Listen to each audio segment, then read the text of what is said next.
So this new week, you're gonna trust God. You're gonna walk in His righteousness. I told you to rest this weekend, to rest in Christ, for His burden is light. So this week, walk with confidence. Whatever you're going through, this week, be ready. Be ready to face any trials, to face anything that comes against you, because He who goes before you will fight for you. Know that you're a winner in Christ. If there is a dream that you want to work on it, for He declares I have a plan for you. The only way you know God's plan is when you walk humbly with Him. Don't allow, I've said this, don't allow the outside noise make you lose on the purpose that God has for you. There are so many people want to see you fail. There are so many people want to see you miserable. But as long as you're holding on to God's truth, as long as you're walking with Jesus, everything is going to turn out great. Everything is going to turn out amazing. What was meant for evil will be meant for good, because that's what God does. No weapon fashioned against you shall prosper. There is nothing that anyone can do. When God says yes, no man can say no. You're gonna walk in your purpose. You're gonna walk with confidence, because you know that you are an overcomer. You are a conqueror in Christ. It's all about what Jesus has done. He has set an example for us, and we are gonna walk in that example, in that truth. Every day we're gonna take up the cross. We're gonna be faithful to Him.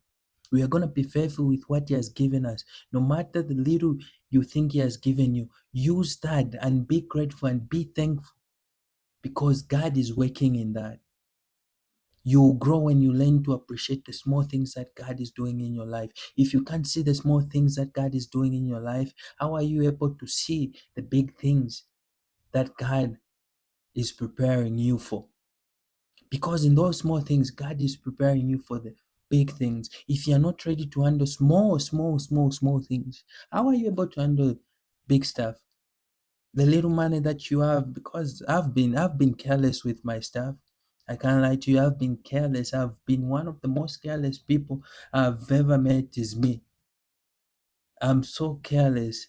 But God has been showing, hey dude, I'm correcting you, I'm training you, I'm building you up, I'm disciplining you. What are you doing? What are you doing? What I'm doing to you is showing that I love you, and I don't want you to be making the same mistake, the same decisions, dumb decision after dumb decision, dumb decision. Are you walking with me? Are you gonna allow me to work in you? That's why we have to learn to be humble. We need to learn to appreciate the little things that God has given us. Be mindful, be grateful, be grateful. Always remember that God is working. Always remember that God is working. That's why you have to walk humbly with God in whatever situation, because this life, everyone, everyone is blessed. Everyone, everyone has been given an opportunity.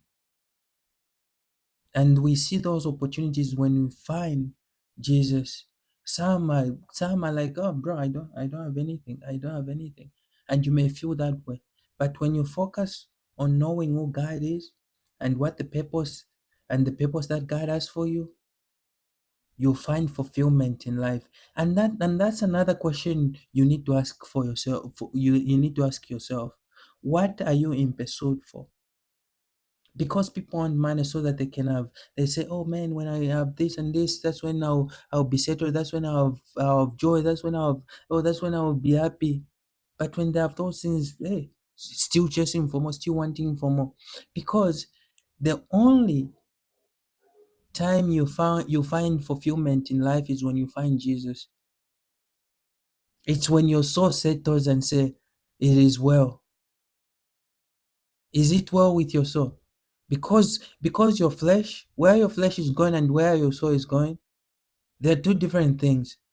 Your flesh is gonna go back to dust, because that's where it belongs. But your soul, that's why, what would it profit a man that he gains the whole world and loses his soul? Take care of your soul. Blessed are the poor in spirit. What do the poor in spirit do? They feed the spirit so that they may not gratify the desires of the flesh. You need to understand that life is not just physical, it's also spiritual. Some are physically fulfilled but are spiritually lacking. You need to make sure you're spiritually satisfied and physically satisfied. But that's a good thing about Jesus. He says, I'm the bread of life. So when you put your faith in Jesus, when you believe in Jesus, when you give your life to Jesus, because anyone who's in Christ is a new creation, you find life. You find life. There are some of the people who come to Jesus just for physical bread, like John 6.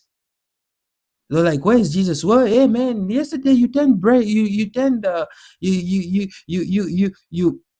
you multiplied bread, man. We are here for more. We are here for more, man. We are here for. It's like there's more. There's more to life. I am the bread of life. You should be looking for me. You know, come to me so that you may not thirst and hunger again. He's calling us. He's calling us to spiritual satisfaction. Because when you're spiritually satisfied, you'll be physically satisfied. You'll be content. That's why Paul says, I'm content in Christ and I can do all things. I've learned to be brought low. I've learned to be brought up. Paul is like, guys, I don't care about anything because I'm content. I don't care what happens to me next. He's writing in prison, man. Like I always say, he's not here. He wasn't having a cup of coffee while doing that. He was in jail. He was in jail. He was like, hey guys, make sure you keep walking in righteousness. Make sure you remember that you're a new creation. Make sure you don't continue to live in sin. Make sure you confess to one another. Make sure you encourage one another. Make sure you build each other up. Make sure you seek his kingdom. That's what Paul is saying. Paul is always encouraging us to be people of Christ, to put our faith in Jesus, to depend on Jesus only, to trust on him only, to give our life to him only. There is nothing that Paul teaches other than telling us, yo, you need Jesus. You need Jesus. We all need Jesus. That's the whole point of Paul. Paul is like, God, guys, look who I was. Look who I was, and now look who I am. The faith that I was persecuting is now the faith that I'm fighting for. So it's like this this man. This is life. Jesus is life. Jesus is life, and I don't want you to be discouraged. I don't want you to lose your life pursuing the things of the world. I want you to gain the whole world by putting your faith in Jesus. Because I know life can be tough, I know life can be challenging, but we already know that because Jesus said so. He says you're gonna face tribulations. You'll be hated because they hated me first. Putting your faith in Jesus is being ready to face persecution, being ready to die for the truth, because Jesus is the way, the truth, and the life. So I just want to encourage you not to lose hope, to trust on the work that Jesus has done for us. Put your faith in Jesus, spend time in the Word, know who Jesus is. Know who Jesus is. Make sure you do.